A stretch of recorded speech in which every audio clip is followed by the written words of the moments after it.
Les voy a contar una historia familiar, una historia de Mario Vargas Llosa, pero sobre todo una historia relativa a su abuelo Marcelino Vargas. Mario Vargas Llosa jamás conoció a su abuelo. Y no lo conoció sobre todo porque, además, era un señor bastante longevo. No lo conoce también porque deja a su abuela, a la abuela de Mario Vargas Llosa, deja a su esposa, ¿no? Deja a la señora y se va al centro del Perú, a Huancavelica, se asienta ahí y a la longeva edad de 70 años se mete con una chica de 17 años, con la que tuvo ya varios hijos y obviamente gran cantidad de nietos. Bien, esta historia Mario Vargas Llosa no la ha contado, no la ha compartido, más allá de algunas líneas que él pudo dedicarle a su familia paterna, en El pez en el agua. Él no suele hablar de su familia paterna más allá de los desencuentros que tuvo con su padre, porque su padre fue bastante abusivo y agresivo con Mario cuando éste era un niño, y de hecho no podía comprender sus sensibilidades literarias y artísticas. Por ese motivo lo manda al colegio militar. El periodista Herbert Morote, en el año 2012, más o menos, cuando ya Mario Vargas Llosa había ganado el premio Nobel, eh, reedita su libro Vargas Llosa tal cual. Un libro en donde analiza la prosa de Mario Vargas Llosa y además algunas inclinaciones que puede tener y que desnudan quién es, para Herbert Monote, realmente Mario Vargas Llosa. Entonces, luego de la reedición de ese libro, le escribe una carta a Morote, una señorita llamada Fanny. Esta señorita le quiere agradecer a Morote las palabras que le dedica a al abuelo Marcelino. Pero ¿quién es la señorita Fanny? La señorita Fanny es la señorita Fanny Vargas, prima de Mario Vargas Llosa y de la que probablemente nuestro premio Nobel jamás se ha referido en su vida. ¿Qué pasa? Que esta señorita Fanny viene a ser la descendiente de la segunda relación que tuvo don Marcelino. Don Marcelino también viene a ser abuelo de Fanny, pero producto de o fruto de la relación que éste tuvo con aquella chiquilla de 17 años, doña Constanza en el momento. Les voy a contar la historia específicamente hablando de qué es lo que ocurre en boca o de pluma del propio Herbert Morote, porque él escribe a este artículo en el semanario Hildebrand en sus 13, en donde con mayor detalle explica qué es lo que ocurre con Fanny Vargas, con Marcelino Vargas y con la historia que muy sucintamente, muy brevemente contó Mario Vargas Llosa en El pez en el agua, que ya saben que está dividido esta autobiografía en una parte en donde comparte sus inicios literarios, sus motivaciones, eh, y otra parte que la dedica a la política, a toda la campaña electoral de los años 90. Una prima hermana de Vargas Llosa saca la cara por el abuelo, dice. ¿Y por qué va a sacar la cara por el abuelo? ¿Por qué va a defender al abuelo? Porque Mario Vargas Llosa tuvo unas palabras un poquito... ¿Cuál es la palabrita? Despectivas para con la abuela de Fanny. Es decir, la chica de 17 años por la que dejó a la abuela, ¿no?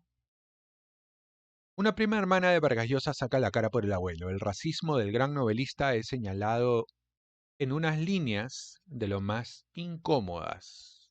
Ustedes van a sacar sus conclusiones. ¿Qué dice? A ver, ¿qué dice la nota?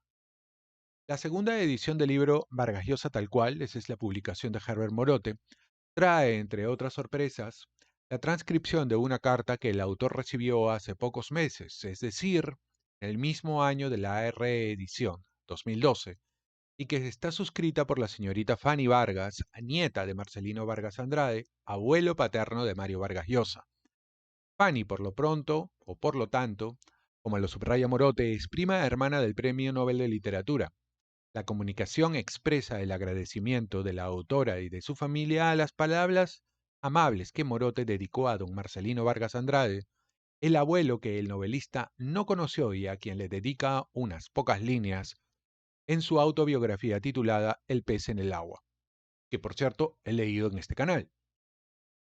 Mi abuelo paterno, Marcelino Vargas, escribió Vargas Llosa en ese libro, había nacido en Chancay. Para quien no sepa dónde queda, Chancay está en el norte chico de Lima, es decir, a unos 120, 150 kilómetros al norte de Lima. Había nacido en Chancay y aprendido el oficio de radiooperador que enseñaría a mi padre en las breves pausas de su agitada existencia. Pero la pasión de su vida fue la política. O sea, al abuelo paterno también le gustaba la política. Entró a Lima por la puerta de Cocharcas con las montoneras de Piérola el 17 de marzo de 1885, cuando era un mozalbete. Y fue después fiel seguidor del caudillo liberal Augusto Durán. ¿Mm? Huanuqueño Augusto Durán, por cierto, dueño de muchas haciendas en Huánuco, en cuyas peripecias políticas lo acompañó, por lo que vivió a salto de mata, pasando de prefecto de Huánuco a deportado en Ecuador y preso y prófugo en muchas ocasiones.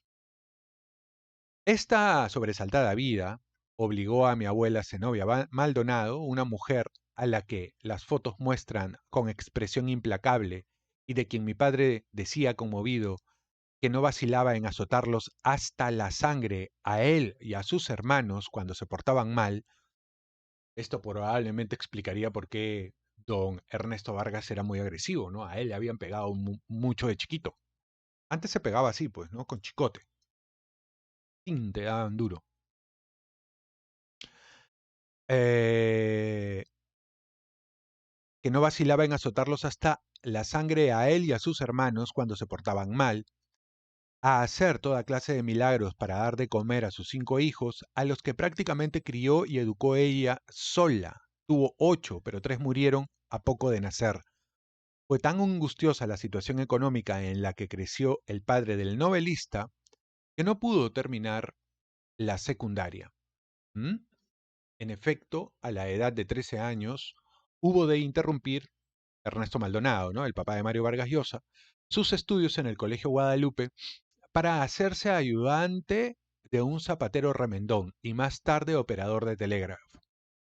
Por haber sido abandonado, Ernesto Vargas Maldonado odió y despreció a su padre casi tanto como lo llegaría a odiar y despreciar su hijo Mario, quizá por las mismas razones. Con estas pocas palabras, Vargas Llosa describe la relación dañada que su padre tenía con el abuelo del novelista.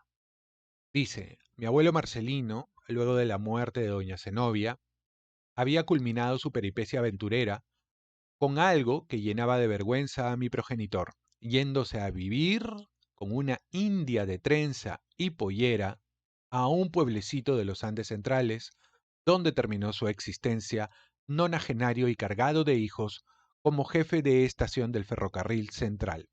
Hago un pequeño acápite. Aquí dije que abandonó a su abuela. No, no abandona a la abuela. La abuela muere y sencillamente deja todo y se va a la sierra nuevamente.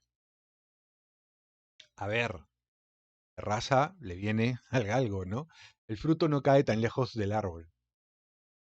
Dicen, dicen. Y don Ernesto Vargas Maldonado hizo algo parecido también, ¿no? Ojo al piojo. ¿Por qué? Porque él desaparece cuando la mamá de Mario Vargas Llosa queda embarazada y reaparece cuando Mario ya era más o menos grande, tenía 8 o 10 años. Así que,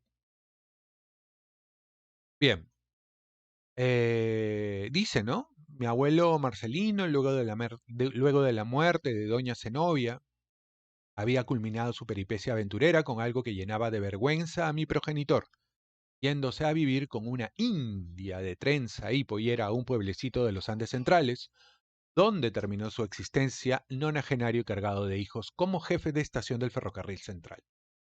Ni siquiera los Llosa provocaban invectivas semejantes a la que le inspiraba don Marcelino, las raras veces que se refería a él, Su nombre era tabú en la casa, así como todo lo que se vinculaba a su persona.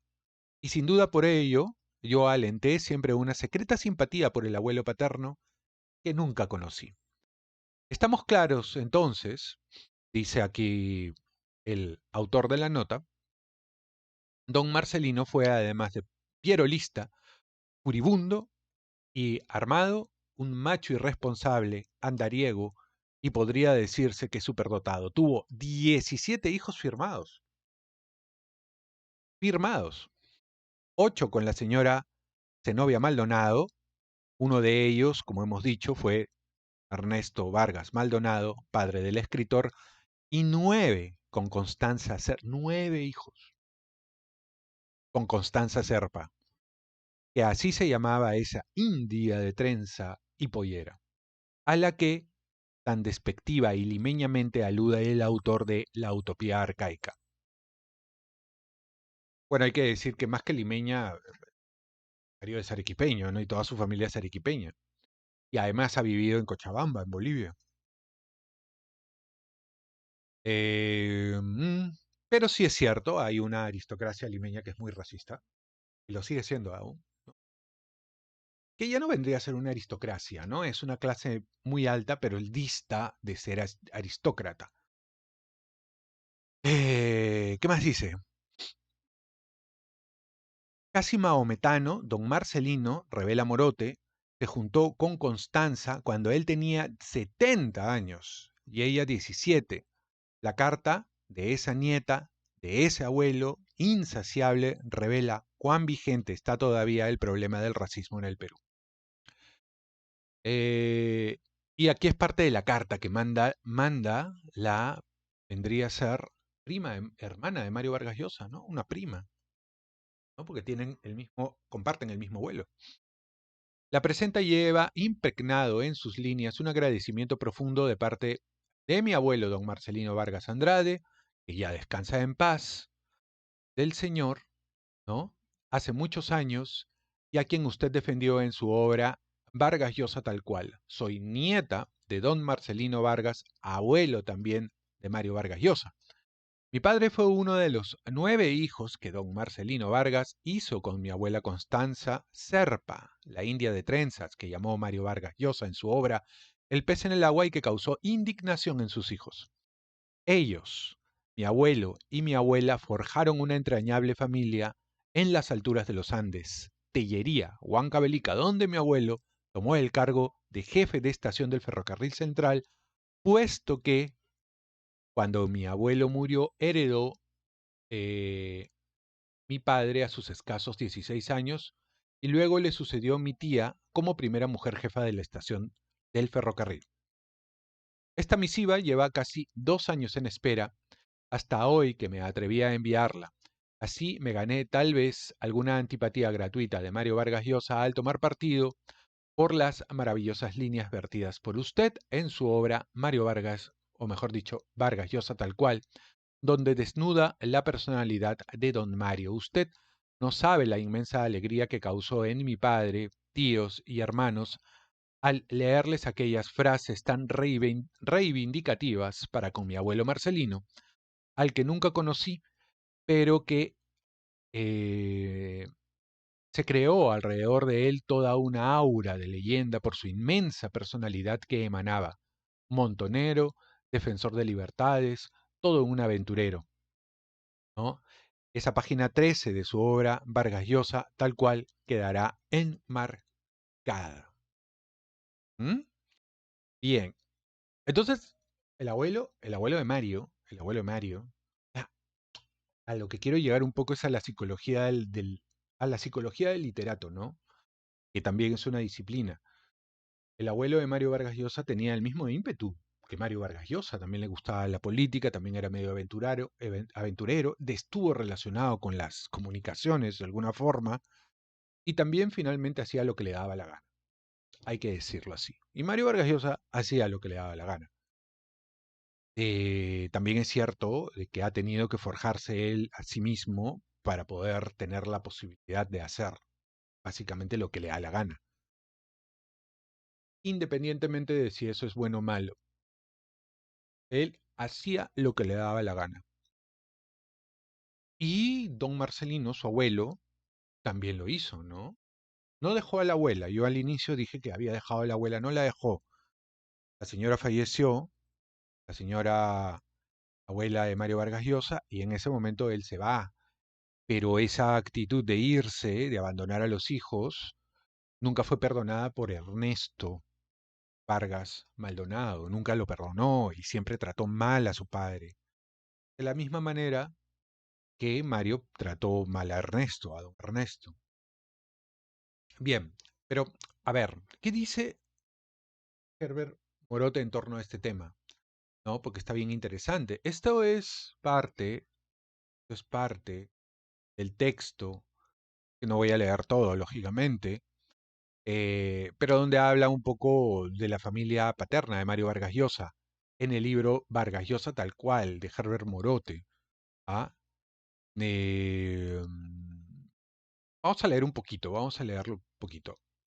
Abajo los Vargas. Obviamente esto tiene un texto previo que no voy a leer, pero dice, ¿no? Abajo los Vargas, porque aquí el autor Herbert Morote se interesa mucho por esta eh, mala entraña que le tiene Vargas Llosa a los Vargas. ¿Se entiende? Pero trata de desentrañar Morote esta manera que tiene de referirse a ellos. Otros escritores, dice Morote, también han ajustado cuentas con sus padres. Franz Kafka creció bajo el peso de su padre dominante.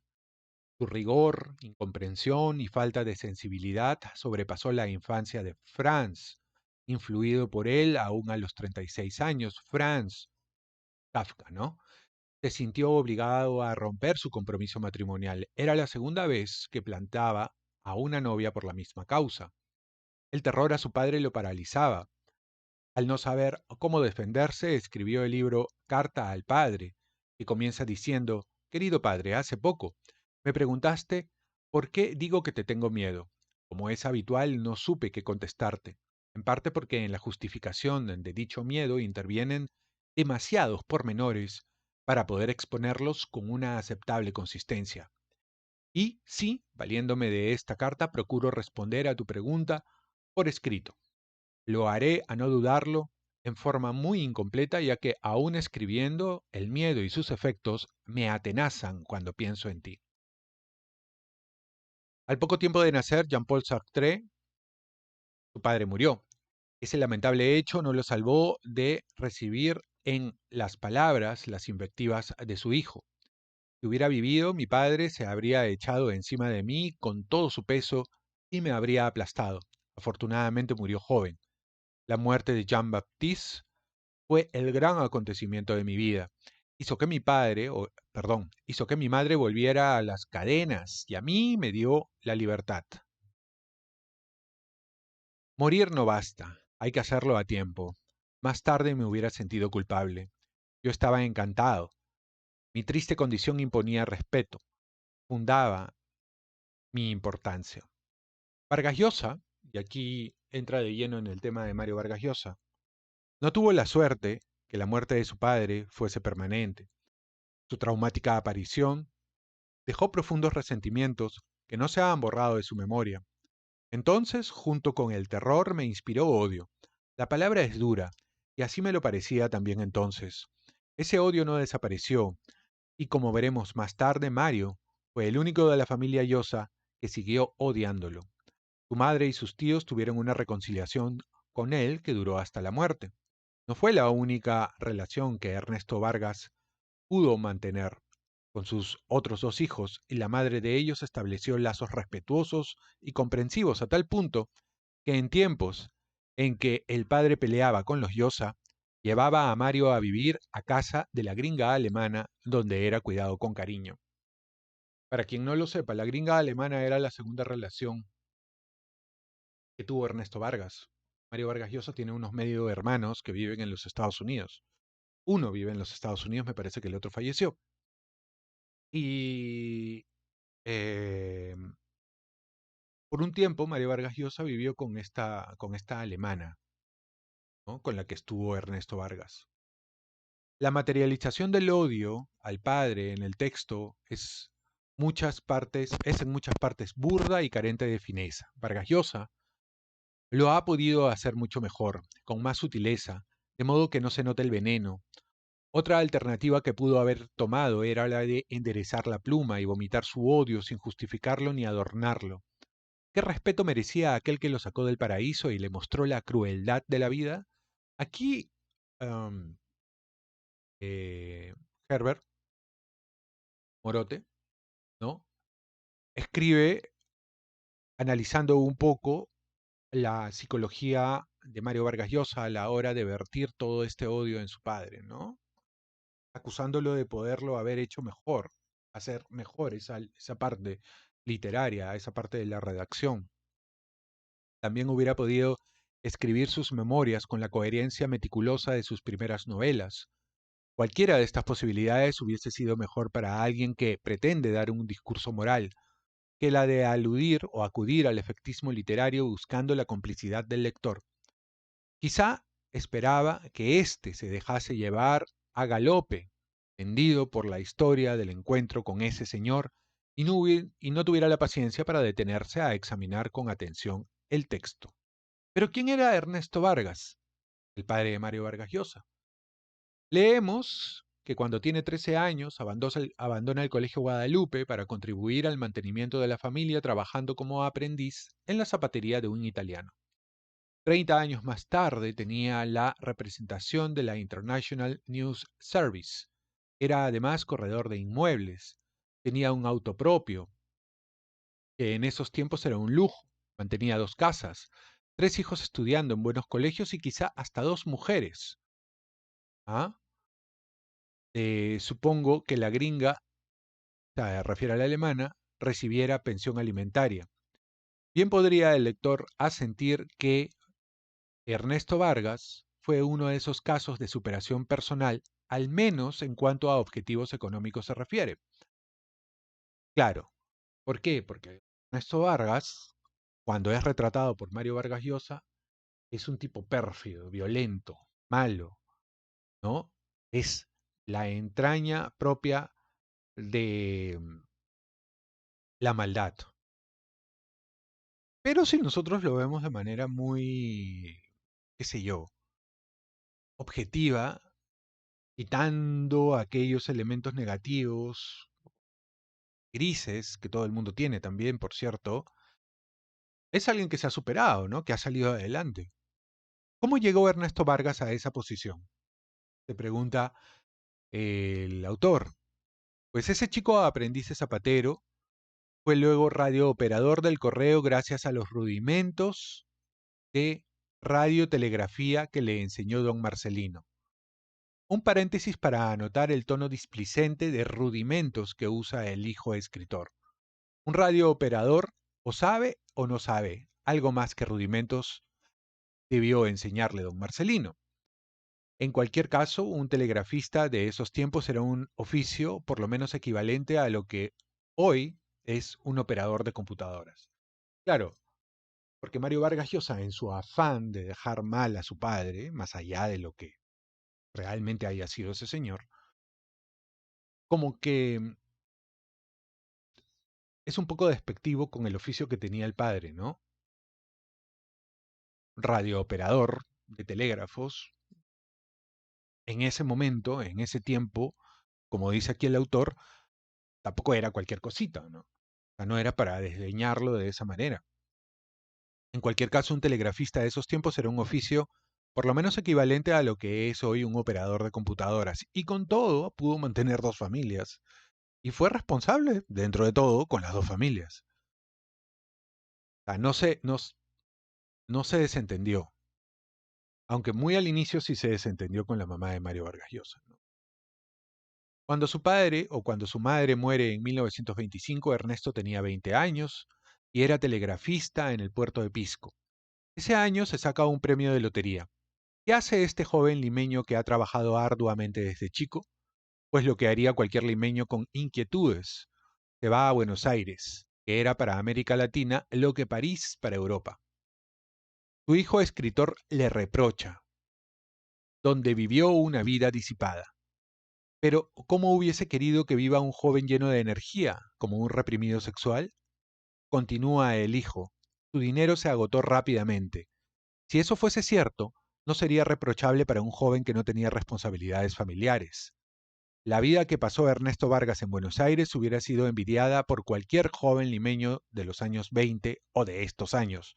Un bonaerense diría, che, qué macanudo. Y sigue analizando la obra de Vargas Llosa, en este caso Morote. Sigamos con la lectura.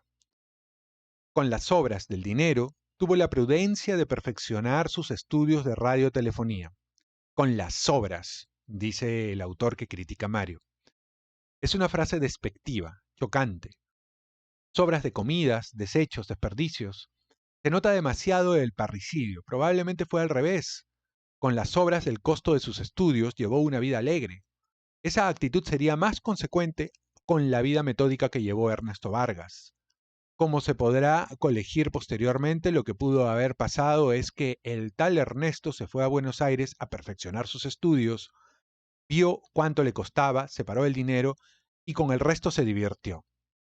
Claro, lo que está queriendo decir aquí es que hay bastante mala leche en el texto de Mario Vargas Llosa. Bastante innecesaria mala leche venida de alguien que es bastante genial, como Mario. Entonces, aquí lo que trata de desentrañar el autor Morote es precisamente esa mala leche, justificando, ¿no? O poniendo en blanco y negro lo que realmente podría haber pasado con el papá de Mario. Tal vez el papá de Mario no era tan malo como Mario lo pinta. Ese es un poco el mensaje detrás de estas líneas. El joven limeño, guadalupano, independiente, que, hecho a sí mismo, debía haber recibido otra potente inyección de arrojo, desparpajo y quizá petulancia de los porteños y sobre todo de sus compañeros de la Marina Argentina. Si hasta ahora se acusa a los argentinos de arrogantes, ¿cómo serían en esa época cuando su país era uno de los 10 más poderosos del planeta? ¿No? Era la época donde Argentina estaba muy bien. Regresó al Perú hacia 1932 o 1933 contratado por la Panagra como operador de vuelo, dice Mario Vargas Llosa. Para ejercer este puesto, Ernesto Vargas debió haber aprendido inglés en Argentina. Tendría unos 27 años y trabajaba en la aviación, la actividad de más glamour en este siglo. Panagra fue la primera aerolínea que unió el continente americano. Estaba administrada principalmente por estadounidenses que se caracterizaban por retribuir el rendimiento personal sin tener en cuenta recomendaciones familiares ni políticas. Después de volar en esos avioncitos pioneros, fue encargado de la estación de radio de Panagra en Tacna, lo que se llamaría ahora controlador de vuelos. Ese limeño guapo de 29 años, guadalupano, bilingüe, exmarino, que vivió 6 años rodeado de argentinos, conoce en 1934 a Dorita Llosa, hija de un arequipeño cultivador de algodón en tierras que no le pertenecen. Ernesto se casó con Dorita en 1935. Al año siguiente, en 1936, nace su hijo Mario. En 1937 nace su otro hijo, el que tuvo con la gringa alemana, o sea, ahí, ¿no? Más o menos en esa época, donde también está con la alemana. El hijo escritor culpa al padre del fracaso matrimonial debido a que no se liberó de los tortuosos rencores y complejos de que está hecha la psicología de los peruanos. Es posible que el lector esté de acuerdo con la posición justamente inversa. Lo que es verdaderamente tortuoso y corresponde a los complejos de que está hecha la psicología de los peruanos, como Vargas Llosa, es la acusación. Es decir, lo que critica aquí el autor es que, lo que critica Morote, es esto de aprovechar un pequeño espacio para acusar, en este caso al padre, ¿no? Y no cerrar las heridas o restañarlas de una manera un poco más madura. Y continúa Morote. Y hablando de psicología, es frecuente en las pruebas psicológicas que el paciente atribuya a los personajes que describe defectos que él mismo tiene. Ya por 1677 Spinoza demostraba que el que imagina que el otro le odia y cree no haberle dado causa para ello, sentirá a su vez odio contra él. En un escolio de la misma preposición agrega, el esfuerzo para hacer daño al que odiamos se llama cólera, el que se realiza para devolver el mal que nos ha sido hecho venganza, ¿no? El esfuerzo para odiar a alguien es la cólera. Y el acto de devolver el mal es la venganza. Pero la venganza se extiende. No solo el padre recibe las críticas del hijo escritor, también sus abuelos paternos. Los Vargas son cholos malos y los Llosa blancos buenos.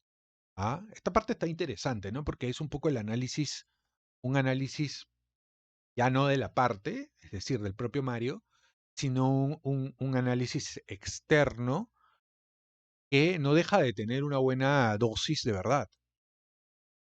Porque claro, Mario Vargas Llosa es muy Llosa, es más Llosa que Vargas. Y los Llosa, como les dije en un inicio, es un poco la parte aristocrática, venida menos, pero aristocrática.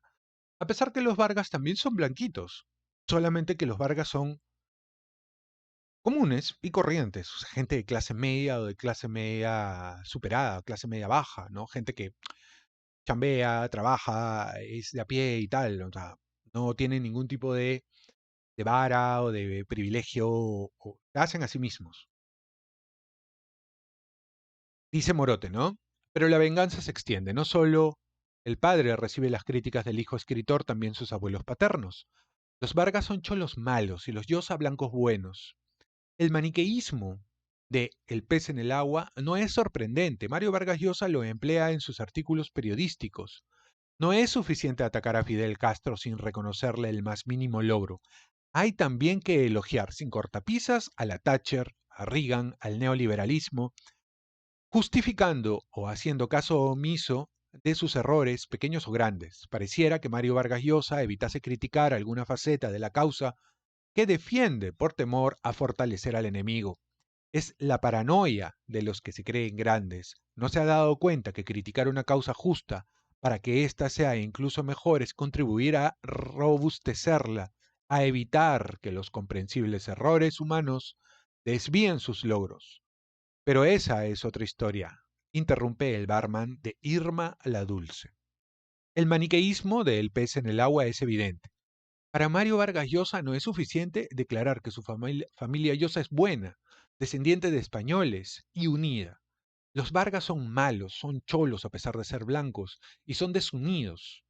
Sin embargo, el contenido del texto no refleja la rotundez de sus opiniones. Recordemos al lector que Mario Vargas Llosa dice que las aventuras del abuelo Marcelino Vargas habían ido empobreciendo a la familia hasta el punto en que, como les pasa a los peruanos, se sienten cholos, es decir, despreciados. Para quien me escucha y no está identificado con la palabra cholo, cholo es un término que enmarca una serie de elementos no solamente étnicos, sino además culturales.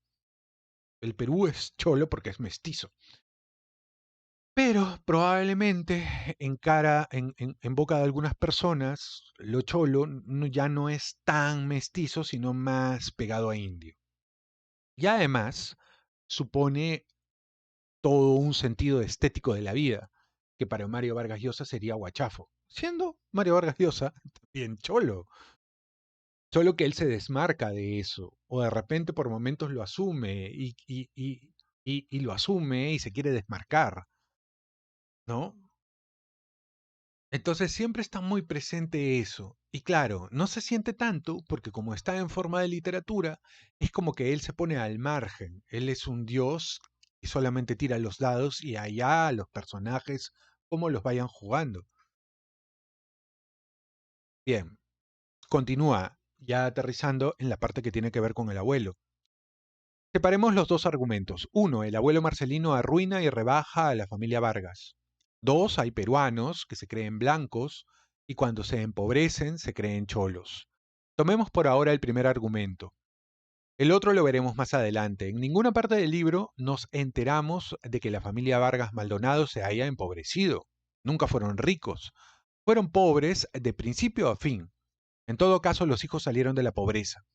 Entonces, ¿cómo pudo Mario Vargas Llosa decir que su padre era resentido porque su familia se empobreció? Quizá porque cree que en el Perú todos los cholos, los pobres, son resentidos. El abuelo Vargas había nacido en Chancay. Este es un puerto, más bien una caleta simpática pero modesta, por no decir miserable. Está a pocos kilómetros de Lima. Aunque Marcelino Vargas había aprendido el oficio de radiooperador, su pasión fue la política. Era un liberal de esos tiempos, es decir, revolucionario y anticlerical. Estuvo preso, deportado y prófugo en muchas ocasiones. Fue fugazmente prefecto de Huánuco. Esto el nieto lo cuenta como si tal cosa, ¿no? Aquí Morote trata de, eh, claro, echar, digamos, Morote también tiene su ideología, ¿no? Él es de izquierdas, él es, qué sé yo, él es un progresista, tal vez tirado más para marxista.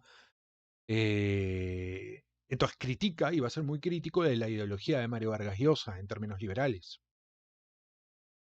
Y eso también hace que se ponga de lado de don Marcelino. Ese es un poco también. Pero eso no es óbice, no es pretexto para que aquello que está diciendo deje de ser verdad. Al contrario, tiene mucho sentido lo que Morote está criticando. En suma, el tal Marcelino, el abuelo de Mario, era un señor inquieto que nunca tuvo una posición económica que defender. El mismo Vargas Llosa dice: esta sobresaltada vida obligó a mi abuela, Zenobia Maldonado, a hacer toda clase de milagros para darte comer a sus hijos. Toda la importante y crucial acusación que Mario Vargas Llosa hace a su padre de haberse divorciado por ser un resentido social debido a que su familia se arruinó, cae a los abismos. La incoherencia del texto desbarata su lógica, su verdadera razón. Es más, descubre que el novelista excepcional careció en esta parte esencial de rigor intelectual, achacando al padre las taras que la clase privilegiada del Perú endilga a los cholos. No se puede ser bueno en todo, dirá correctamente el lector. Mario Vargas Llosa no tenía que racionalizar un sentimiento, ha podido decir simplemente mi padre fue un miserable, un desalmado, sin sacar teorías racistas que justificasen el enunciado. Debieron vivir muy pobremente, continúa Mario Vargas Llosa, pues mi padre estudió en un colegio nacional, el Guadalupe. Bien, y aquí creo que yo le voy a dar la razón a Morotea. Esto es otra ligereza o patinazo de Mario Vargas Llosa que no se justifica viniendo de él.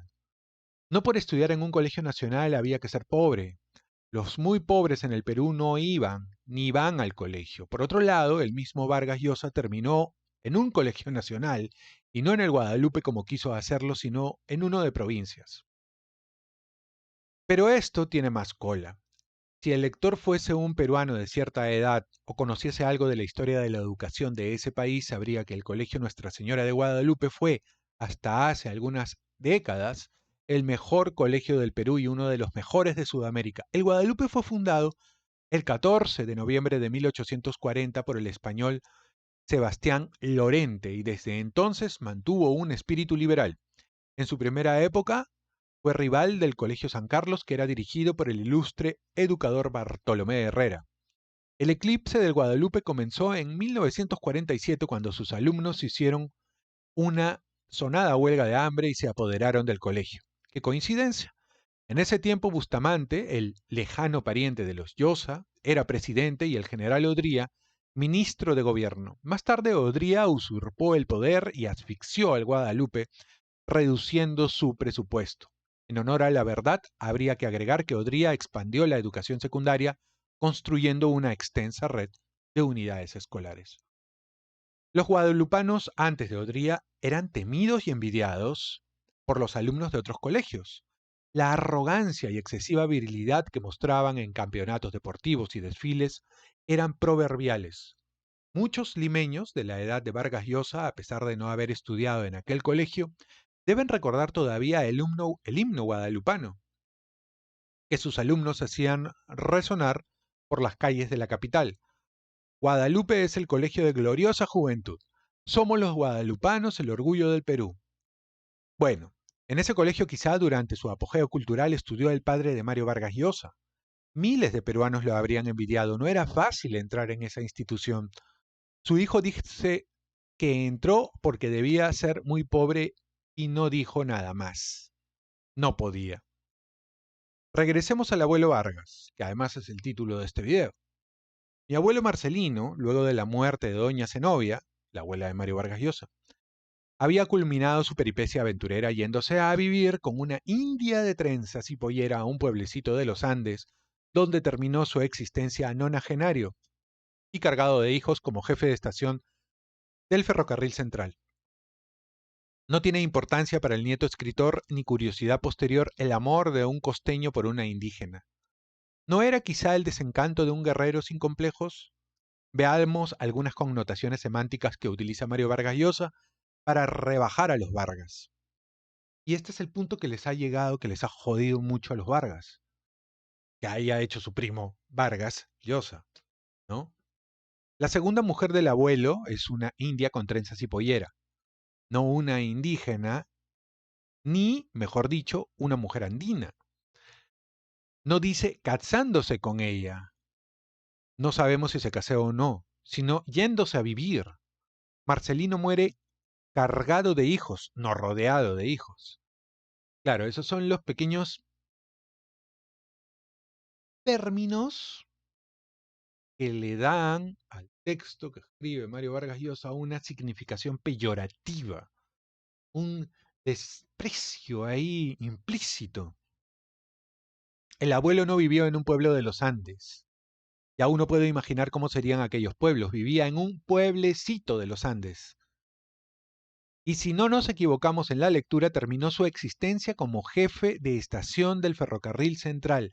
Parece extraordinario que un nonagenario haya gozado de tan buena salud mental y física. ¿Mm? El abuelo Vargas vivió más tiempo que Mario y trabajando como responsable de ferrocarril de una estación. Hasta los 90 años estuvo trabajando. Mario empezó a enfermarse a los 87. ¿Mm? Un detalle, ¿eh? Siguió teniendo hijos, obvio. Am, y esta anotación la hace aquí Herbert Morote, ¿no? Él anota que el abuelo vivió bien, ¿no? Vivió lúcido hasta muy, muy avanzada edad. El abuelo Vargas llegó a tener un trabajo estable, algo que el abuelo Llosa habría envidiado, porque claro, el abuelo Llosa sí tenía problemas. Lo que Pedro Llosa también hubiera envidiado era la actividad sexual de Marcelino, que estuvo con las montoneras de Piérola en 1885. Calculamos que debía tener cerca de 60 cuando se fue a vivir con la India con trenza y polleras. Y esta mujercita andina, para cargarlo de hijos, debía haber sido unos 30 o 40 años menor que él. ¡Ay, Marcelino este! Exclamarían sus amigos. Habría que añadir algo. El ferrocarril central no era un ferrocarril más, era la espina dorsal del Perú. Por él salía la principal riqueza minera del país y servía de fuente de abastecimiento de Lima. No es concebible pensar en la economía del Perú sin el ferrocarril central. En el tiempo que trabajaba el abuelo eran los ingleses quienes lo administraban. Mal no debió haber leído al formidable Marcelino Vargas. Realmente este abuelo es digno de una gran novela. En todo caso, debe haber sido un personaje mucho más interesante que el Dionisio, borracho y degenerado de Lituma en los Andes. Su nieto escritor dice, su nombre era tabú, así como todo lo que se vinculaba a su persona. Y sin duda, por ello alenté siempre una secreta simpatía por el abuelo paterno que nunca conocía. Con la sinceridad que a veces desconcierta, Mario Vargas Llosa dejó bien clara la razón de su simpatía. Esta no era hacia el abuelo en cuanto aventurero y revolucionario. Eso le tenía sin cuidado. Fue aclara para que entendamos bien, sin duda, porque creía que la memoria del abuelo avergonzaba a su padre. Qué lástima. Don Marcelino merece una buena novela. Y es curioso, ¿no? Mario Vargas Llosa no le hizo una novela al abuelo, porque el abuelo es muy aventurero. El abuelo, como digo, es muy parecido a él, con la diferencia que el abuelo también fue práctico, ¿no? O sea, hizo montonera, o sea, fue a guerrear en esos tiempos. La montonera de aquella época, ah, no era como una guerrilla, tanto así, pero iba por allí, ¿no? Y también lo metieron preso y también salió y estuvo a salto de mata por muchos tiempos. Por cierto, los Pierola eran liberales, ¿no? Lo mismo que los Durán de aquella época. El lector puede preguntarse qué pasó con sus otros tíos Vargas, los hijos que tuvo el abuelo con esa india de trenza y pollera. ¿Los habrá visto Vargas Llosa durante su campaña electoral? ¿Habrá preguntado por ellos? Quizá no tuvo tiempo, quizá alguien lo haga alguna vez. De los otros cuatro hermanos de Ernesto, los Vargas Maldonado, solo nos enteramos con cierto esfuerzo de César y su esposa Aurieli. En medio de la catarata de tíos es difícil tomar nota de quién es quién. César y Aurieli aparecen en el limbo, como cuñados, es decir, que a primera vista no se sabe si son esposos de los hermanos de Dorita o de Ernesto. Con los Vargas hay que acabar, y la abuela Zenobia no se escapa. El nieto escritor la describe, una mujer a la que las fotos muestran con expresión implacable, y de quien mi padre decía conmovido que no vacilaba en azotarlos hasta la sangre, a él y a sus hermanos cuando se portaban mal.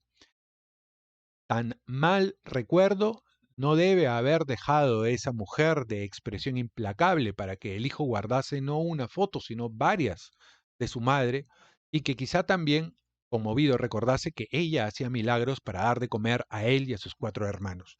Bueno, a ver, en esa época se daba duro a los chicos, ¿no? Pero esa señora se quedó cuidando a los chicos Vargas sola, ¿no? Y probablemente Mario podría haberle dejado a su abuela algunas líneas un poco más amables. Bien, aquí continúa el texto. Aquí continúa el texto de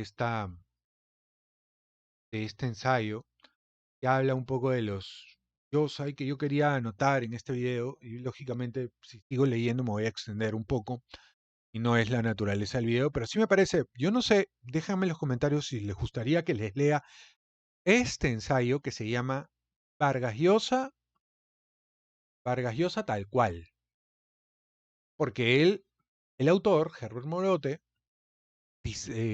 analiza de manera minuciosa la psicología detrás del escritor, obviamente también con su sesgo, porque todos tienen un sesgo, todos tenemos un sesgo a la hora que nos enfrentamos a un texto y es más, a la hora que escribimos uno.